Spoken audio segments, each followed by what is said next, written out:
Artificial intelligence is changing the way executives work, but not in the way that most people think. According to discussions across LinkedIn, many executives believe a hybrid approach between the use of AI and the human capital of executive assistants is the new, more effective way to go. Using AI to handle repetitive administrative and data-driven tasks, meanwhile allowing executive assistants to focus on aspects such as strategic, organizational judgment, communication, and relationship judgment. At the end of the day, the goal isn't about replacing people, it's helping them operate with more efficiency. And this week, I had the chance to sit down with my friend Harley Green, the CEO of InvestAway and Workergenix, to explore how business owners, investors, executives, and the public can build wealth through real estate, make their operations more efficient at work, and how they can leverage both their technological and financial acumen and tools to create more freedom and better results. Harley possesses a unique experience when it comes to investing because he's been on all sides of the coin as a former computer engineer turned real estate entrepreneur. He built his experience and expertise through house flipping, BRRRR strategies, private lending, and creative capital investment and development. From using HELOCs and infinite banking concepts to strategically selling properties and redeploying capital into lending opportunities, he understands how money can be put to work efficiently and effectively. Today, through InvestAway, he helps investors generate returns through short-term lending opportunities. Simultaneously, through Workergenix, he helps overwhelmed business owners and executives reclaim between 15 and 30 hours of their time back each week by powering them with AI-powered executive assistants who can handle things like inboxing, scheduling, follow-ups, reporting, and other critical operational tasks. He believes that many executives don't suffer from a lack of ambition, but rather a lack of bandwidth. He says far too often, leaders spend their days trapped in execution rather than being focused on vision, growth, and leadership. And he joined me this week to tell me more. I'm Kevin McShann. Let's have this conversation.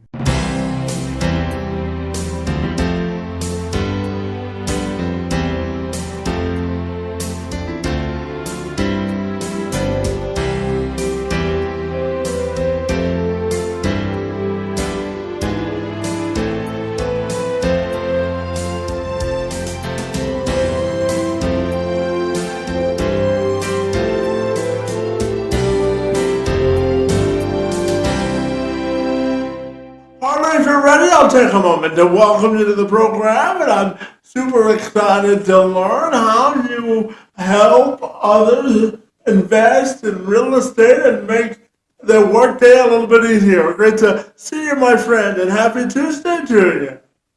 All right, let's do it. Absolutely. So, Harley, you're someone who believes that, executives don't have a lack of ambition, but they have a lack of bandwidth. So I wanted to start by asking you about Workergenix, my friend, and why you created the platform to give people between 15 and 30 hours of their week back, my friend. Tell me about the platform and why you think executives suffer from a lack of bandwidth, my friend. Absolutely. Well, we started using virtual assistants many years ago to help with our real estate investing. And then when my wife had a real estate team, she was able to deploy virtual assistants from day one and grow that so much faster than if she had no help. And so we saw firsthand the benefits of having affordable help who can handle tasks that are not in your top 20% that really drive the needle for your business. And so we saw time and time again other business owners around us who were so busy all the time, struggling, but their businesses were not growing and hitting the numbers that they wanted.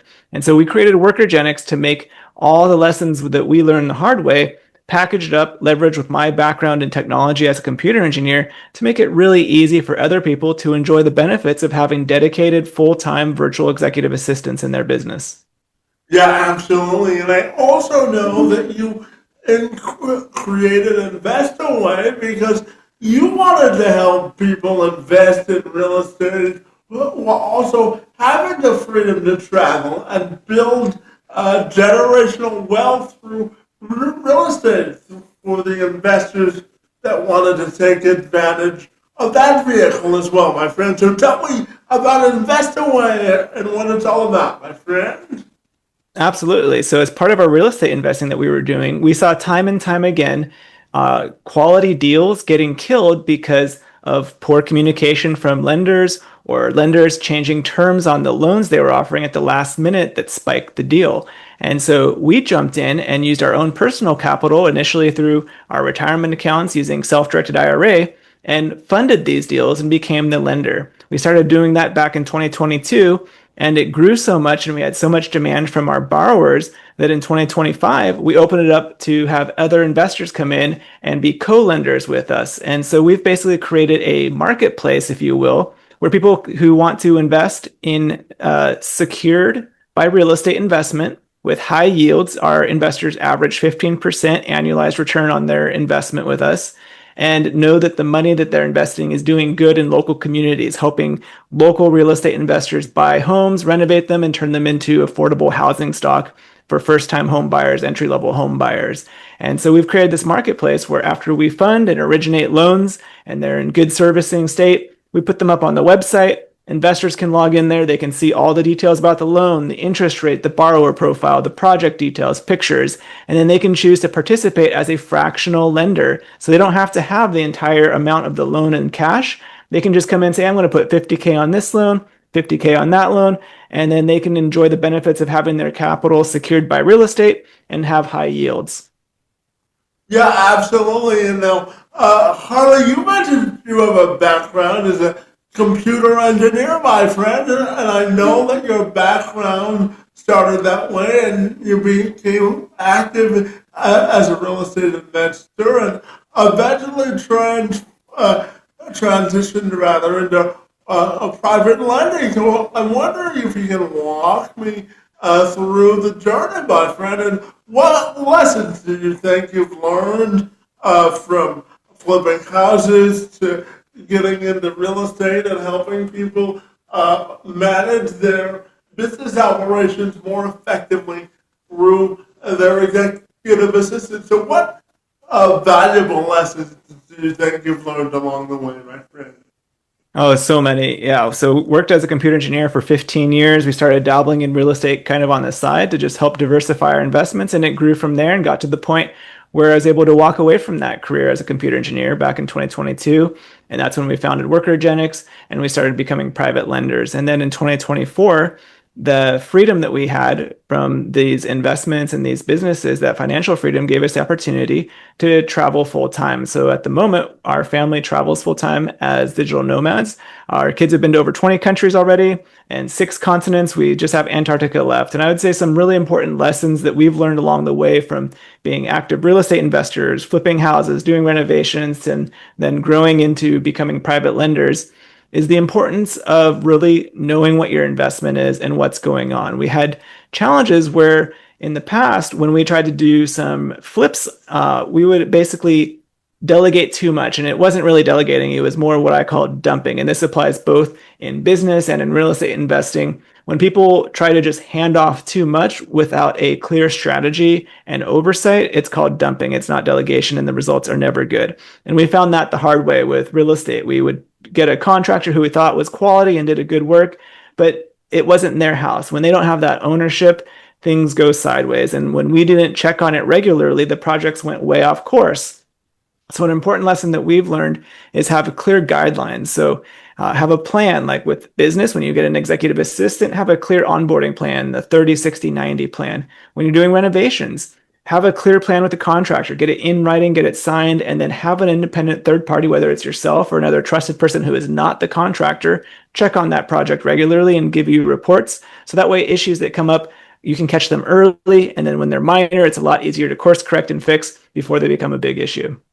Yeah, and Harley, I wanted to ask you your opinion on the whole concept of financial freedom and flexibility and independence. Because, as you said, real estate investing and being on the executive level isn't for everyone. But I think we can glean some practical lessons about, the questions you need to ask yourself before you get into real estate investing, because it's great once it's up and running into building generational wealth. But what questions do you think people should ask themselves before diving into real estate investing, my friend?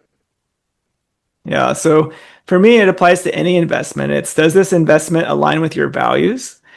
Do you understand it, and do you have control over it? And so I'd apply the same concept to people considering putting money in the stock market. If they're using a retirement account and putting money into mutual funds, do they really understand what's going on behind that? Do they know what the fees are, what the risks truly are, and who's managing it? And do they trust that person? And do they agree with what that fund and what that money intends to do? Same thing with real estate. Ask yourself, are you willing to do this work? Is this something that you're willing to commit the time to, that you have the experience, or you have a mentor that will work with you and you understand what the requirements of your effort and your capital is and what the expected outcomes are and what that's going to look like? And then on this flip side with private lending, it's the same thing. Do you understand the risk? Do you know what the leverage position of the loan is, what the loan to value is? That gives you an idea of how much margin there is in case something goes wrong. Do you know, is the loan in first position or is it in second position? Meaning, is it the highest priority for getting paid off if something happens to the property? Or are you sitting behind some other debt where we see time and time again, a lot of investors that want to get into private lending, their kind of first foray into it, maybe a person they know, an acquaintance in the real estate investing space, and they offer them a really high return in exchange for a second or maybe third position note. Well, this can seem attractive on paper. You're getting offered like a 20% return, but the risk is just enormous, because if something goes wrong and they don't pay you and you have to foreclose on that property, you're sitting behind what is likely an already over-leveraged property with a first position loan, and they're going to get paid first before you get anything. And so that second position note is almost not even worth the paper it's written on in many cases. Yeah, absolutely. And, Harley, I want to talk to you about the role AI has in business operations and real estate investing, because you said the role of AI is not to replace human capital, but make it more operationally efficient. So I'm curious if you can draw the distinction between why AI is important to increase efficiency, but not replace human capital. What are your thoughts there, my friend? Yeah, so AI is an amazing tool, and if it's yielded properly, can be a huge productivity boon. And so what I like to do is have people in my organizations and my businesses who are trained on using artificial intelligence and using the appropriate AI tool for the appropriate task, and then making sure it's making them more efficient and not being a time suck. I meet so many people who just spend all day long tinkering with the latest AI tool, and in the end, they're not really being more productive. They've basically just stolen that time trying to learn some new technology that doesn't really solve a problem for them. And so, what we've seen really great use cases for AI is in our lending business. It really accelerates our underwriting time by helping analyze all the data related to a property. We give it very specific prompts of what the inputs are going to be and what we expect the output to be. And that has significantly reduced the amount of human time it takes our loan processors to evaluate deals. And that translates to our borrowers and our investors in having better returns and better service. Our borrowers get answers more quickly, and our investors get a higher yield because our operational costs go down because we're not having to spend so many hours paying labor to evaluate and underwrite deals. So it's a win for everybody. Yeah, absolutely. And Harley, I also wanted to talk to you about the idea of reducing burnout. As you said, you're a family is traveling nomads, my friend, and you have had a lot of travel experience. So I wanted to ask you about freedom without sacrificing family values. I know you're raising three kids while also traveling internationally and running multiple businesses, my friend. So many people dream of that type of freedom, but I'm curious about your perspective on how do you balance entrepreneurship, investing, travel, and family life to not feel overextended and still productive, my friend. What are your thoughts there? That's an excellent question, and it's super important. And so, one of the things that we've done in our family is we try to design our businesses and choose businesses that we're going to invest our time and capital in that align with our family values. And so, the beauty of the two primary businesses that we have, plus our real estate holdings, is that they are really highly leveraged, both in terms of other people, leveraging our virtual executive assistants, leveraging capital with the lending, and time. So this allows us to have flexibility to work on our terms. And so it allows us to be able to travel and have weeks where we just block our calendars off and we don't worry about it because we've got a great team handling the day-to-day operations. And then other times when we're in a place like right now, we're in Lima, Peru for 2 months. We have time to really be settled in one spot and allocate time to make notable progress on our business projects and time block that time. So it's very clear, like, hey, the kids are going to be in this interactive, homeschool co-op program during the day for these days during the week. That's going to be my wife and I's work time. And then when they get done, we're off work and we're out exploring neighborhoods with them. Yeah, absolutely. And now, my friend, I want to talk to you about private lending as a housing solution. When people hear the word private lending, they often only think about the returns, my friend, but I know that you've argued in the past that private lending can also help address housing shortages and community needs, my friend. So I'm wondering, how can private lenders generate profit while also simultaneously helping to solve housing challenges? What are your thoughts there, my friend? Yeah, so housing affordability is a real problem in the US and many other countries as well, because a lot of the developers that traditionally have been producing the housing stock that people buy have shifted away from building small starter homes or entry level homes to have medium to larger homes because they're more profitable. And so that's created a strain where the only kind of entry level starter homes that are available are much older. And the only way that they become renewed and back on the market from an old house that maybe hasn't been maintained is by real estate investors buying it and renovating it and getting it back into the market. And a lot of those real estate investors and a lot of those properties do not qualify for traditional financing. We actually just had a situation where in a small rural town in Tennessee, we had a realtor who had a listing for a house and had a buyer who desperately wanted to buy this house. But the only way they could afford it was using a government subsidized loan program, but that required the house to be in good livable condition. And the house required about $10,000 of upgrades, fixes to the electrical, to the plumbing. And so that lender was just no, we cannot fund this. I'm sorry. Even though the borrower is fully qualified and really wanted the house. So what we did is we stepped in and we became the bank and we provided the capital to that realtor. So that realtor purchased it from the seller. They did the renovations using our capital, got it all fixed up, and then they were able to then sell it to that buyer who had the traditional financing that required the house to be in good shape. And so that's one of the perfect examples of the solution where private money comes in and fills this gap that traditional lending, big institutional lending is not touching, but it's still really important for solving affordability crisis for housing in the US. Yeah, absolutely. Now let's talk about investing with impact. When people invest in real estate, it's often framed as purely sort of a financial endeavor. But investors also have the opportunity to maximize private lending to support, projects, as we were just discussing, that, revitalize neighborhoods and improve the housing stock, that create more of a positive community outcome while still earning, profits and attractive returns, my friend. So I'm curious to ask you about how community engagement and philanthropy can also sort of mirror, your economic or private lending goals, my friend. What are your thoughts there?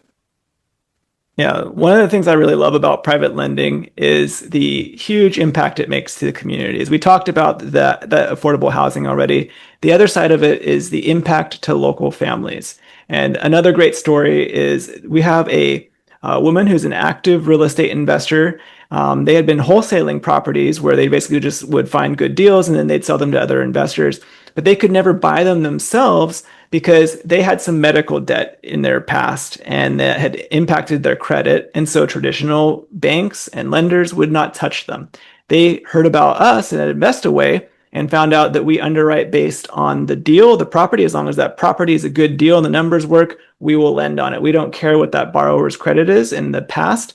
And so she came to us, partnered with us on a deal, and she was able to revitalize this house, get the money from us to purchase it, do all the renovations, and get it refinanced with a renter in there. So it created a new home for this renter. And she was able to walk away with over a $40,000 tax-free cash out from that because the value that she added with the renovations created so much more value in that property than the actual cost. She was able to refinance it with a stabilized loan with a renter in there. And the bank for that refinance gave her a check, and it's from a loan, so it's tax-free for $40,000. And so that was just like life-changing money for her family. And she's able to redeploy that to go and do the next deal. And now she's doing multiple deals at the same time with us that she would not have been able to do if it was not for the private lending that InvestAway offers, because other banks and financial institutions wouldn't touch her because of the bad credit. Yeah, and Harley, I'm going to ask my next question just because I'm personally interested. No matter what business you're in, relationship building is so very important, and it contributes to the culture of your business, whether you're remote like you and traveling internationally, or you're in an office 9 to 5. So I'm curious to ask you about your perspective on effective relationship building, where the human capital that you're in charge of leading feels respected, honored, and valued, my friend. What's your perspective on relationship building and effective leadership? I'm curious to get your answer there.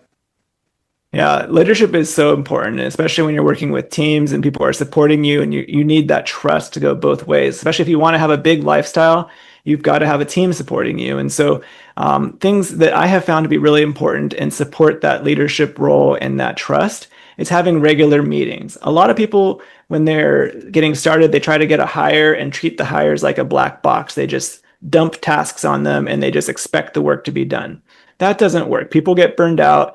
The quality is not what you expect. And so what I have found is having regular weekly check-in meetings. We call them weekly success meetings. Our employees actually run them themselves, and it gives an opportunity to report on the key issues that they're working on, their progress, And it also shared personal stories. So that's how we love starting our meetings, is just sharing 5 minutes at the beginning. Everyone goes around and shares a personal and a professional win. So we can all be kind of on the same page and just kind of get a good idea of what people are going through, like what's interesting in their life, what their hobbies are, as well as what their professional development is. And it builds great rapport and makes the rest of the meeting be a lot easier to communicate because you kind of know where that person's coming from. And so having that kind of meeting format on a weekly basis has been a just game changer in making our teams more productive and having that increased trust between us and our employees.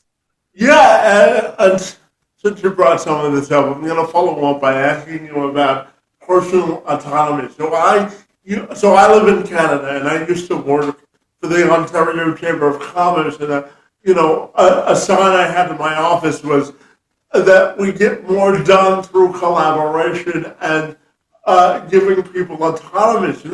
So to that point, I'm curious to get your thoughts about the importance of giving employees personal autonomy, because I believe if you give them a sense of authority or direction that they can sort of steer on their own, they're what I call invested in the same boat and rowing in the same direction. So I'm curious about your thoughts on the importance of personal autonomy at work. My friend, Fred, what are your thoughts there? Yeah, it's so important. And some tools and tips that I love sharing that I found very helpful in enabling autonomy and success for the employees is having really clear role descriptions. So when someone gets hired, having that very clear job description up front so everybody's on the same page about what is expected, what their responsibilities are, and include what their decision authority is. So up front, they know these are their areas of responsibility. This is the area they have autonomous authority to make decisions over. And anything that's outside of that, maybe that's something they need to bring up to their management or the director of the business.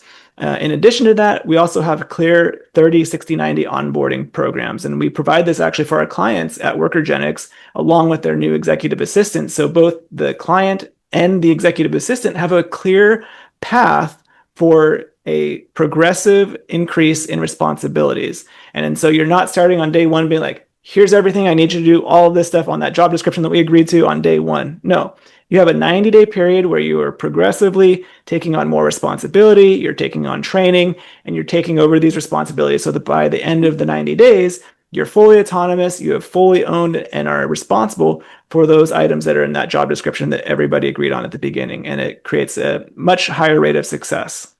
Yeah, absolutely. And Harley, I'm going to get back to lending in just a second, but I'm also curious to bookend our discussion on inclusion about the importance of hiring people with disabilities and how that can affect an organizational culture. And I realize, my friend, that it's not your usual bailiwick, but I'm curious about your perspective on the importance of hiring folks with disabilities within inside organizations and the competitive advantage they can bring to diversifying culture. What are your thoughts there, my friend? Yeah, I'm a firm believer in you want to find the person that's got the right skills for the right job, regardless of their, condition of disabilities, their color, their ethnic background or religion. If you have a role that needs to be filled, the best thing that I have found is doing role-based evaluations. And so we like to give all of our candidates a like 30-minute quick eval that actually is like a project-based examination so that we can really get a good idea of like where they excel, where they struggle, and make sure that they get put in the right seat on the bus on that team so that they can excel and contribute their talents to the overall mission of the organization. Yeah, absolutely. Now, something you talk about is the triple win of private lending, my friend. One of the concepts you've discussed is a win-win-win nature of private lending, my friend. So I'm wondering if you can explain what that means to you and how the right lending relationship can create benefits for investors, borrowers, and communities, my friend. What are your thoughts there? Yeah, I love opportunities that create win-win-wins, and private lending is one of those where there's wins for everybody. The communities get revitalized with new housing stock that's affordable for entry-level home buyers. The borrowers, who are the investors flipping these houses, they're making good living for their family. our investors are seeing their capital be put to good use and getting a high yield that's secured by real estate that they don't have to worry about the ups and downs of stock markets. They get predictable, high yields and can grow their investments safely. Yeah, absolutely. Now, when we talk about lending smartly, I'm curious, what does lending smartly and independently mean to you? So what do you think an effective lender, what qualities do you think people who are effective lenders have, my friend? They really have to understand the deal. They've got to be able to do their due diligence, understand the project, what the expenses are going to be, what the scope of renovations are going to be, what the exit strategy is going to be. It makes a big difference. And what that borrower's experience is. If someone is coming in and they're taking on $1 million project and they've never done a renovation in their life, that's probably not a good fit. You want to get them matched to the right size and scope based on their experience. And so that's one area. The other area is really understanding lending regulations and securities related to lending. And so making sure you're closing with the title company, making sure you're only in that first position, you're not messing around with the second position liens, making sure you've got lender's title insurance, closing protection letter from the title insurance, and then making sure your loan documents are professionally prepared. That was something we learned early on. When we first got started, we were using title companies to create the loan documents, and they were about like 4 pages long. We thought it looked good. And then we learned that there's actually a conflict of interest there because the title company is the one who's issuing the title insurance. And so they're really protecting themselves and they're minimizing the content in the loan documents so that they're protected, not you. And so using a professional legal team to create your loan document package and making sure you have things like personal guarantees, deed in lieu of foreclosure clauses, making sure your terms are bulletproof so that if there ever was a dispute, you're fully legally protected and your capital is safe. Yeah, and Harley, I'm curious to ask you about demystifying some common misconceptions about private lending because for the layperson or the average person, they might think that private lending is only for people with money. And I'm curious to get your thoughts on how we can diversify lending and make it more accessible for everyday investors. What are your thoughts there, my friend?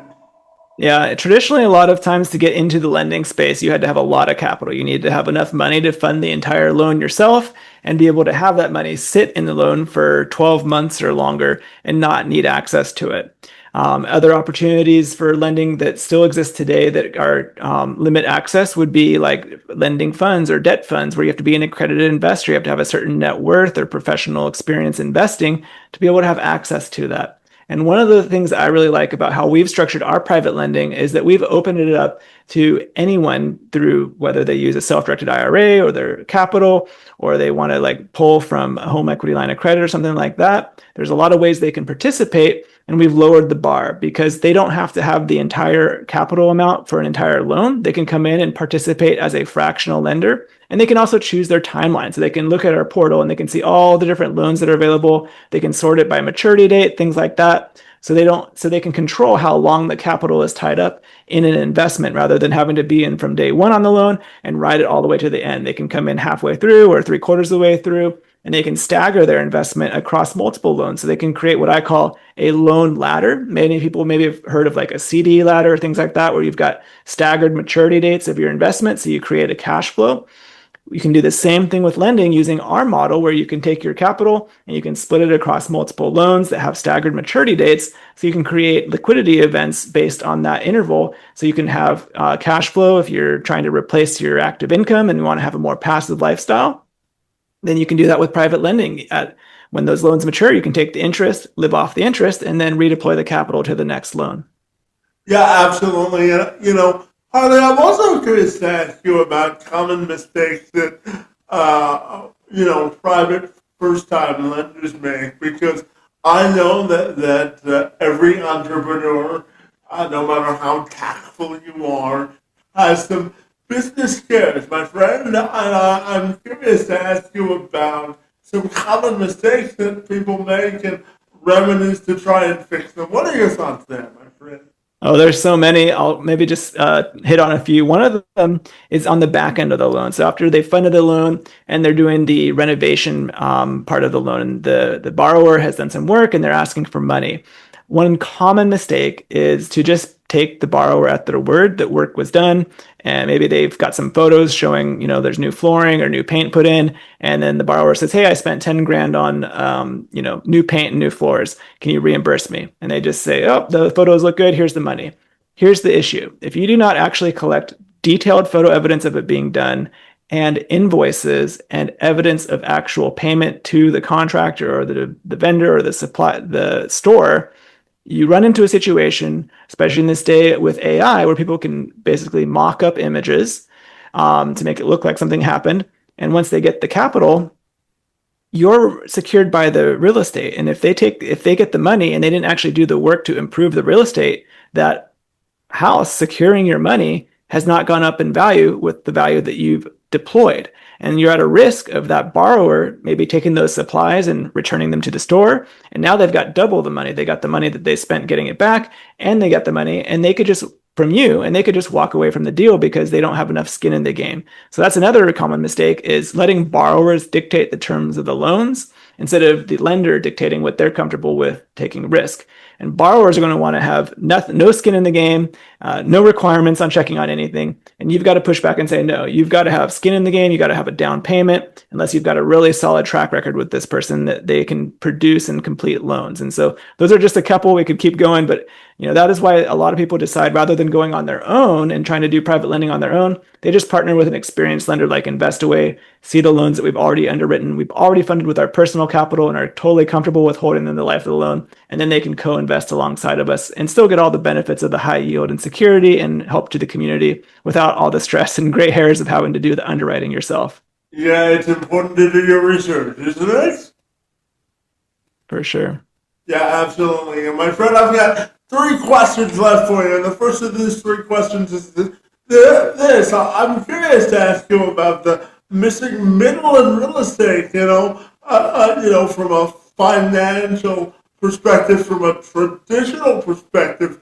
Banks often are more slow to offer hard money loans, and hard money lenders, the money to do what they want to do, as compared to, more hard money lenders, which can be more expensive and transactional. So I'm curious to get your thoughts on the difference between, the traditional financial loans and banks, as opposed to like hard money loans, and where private lending fits into the equation, my friend. What are your thoughts then?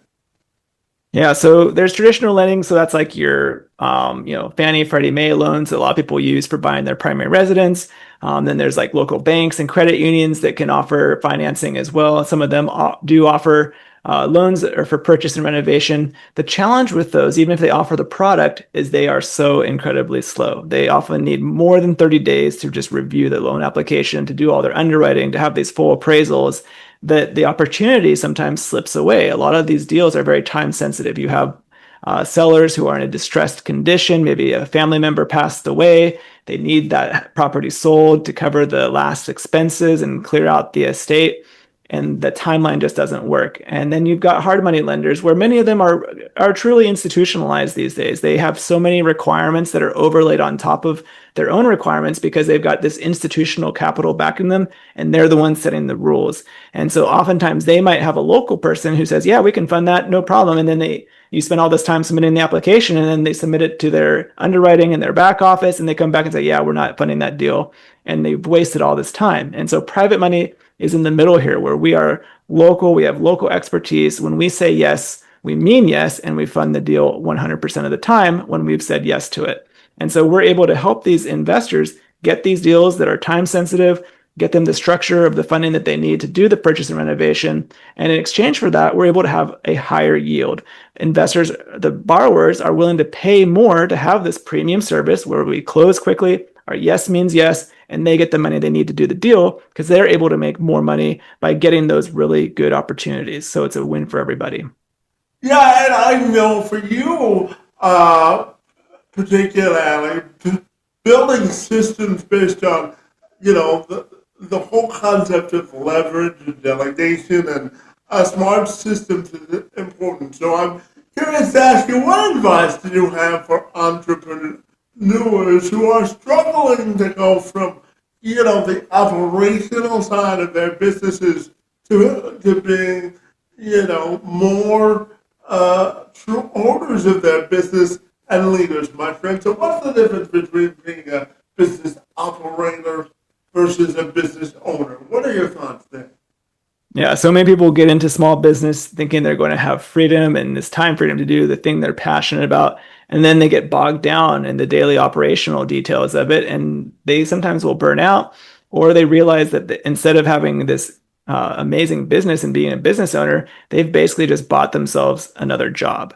And the way to get out of it is simple: do a time audit. Just over the next few weeks, write down what you do on a daily basis. Keep track of how long you're spending on every different kind of task, and then you can leverage AI tools to plug that in and say, hey, here's all the things I did over the last couple of weeks and how much time I spent.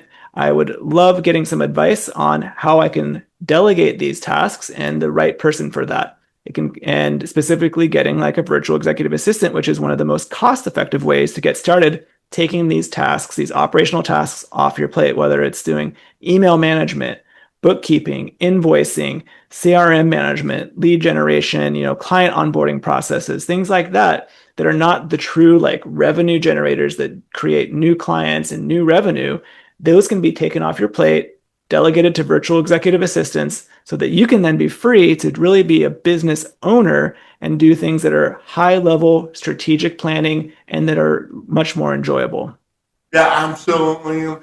Harley, I'm curious, just because I'm personally curious, since you've traveled all over the place, my friend. What's been your favorite place to travel? How do you think this lifestyle helps you better connect with your family? And then lastly, how do you want this whole experience we call life and how you're living life to contribute to your legacy, my friend? So you can answer that three-part question in any direction you wish, my friend.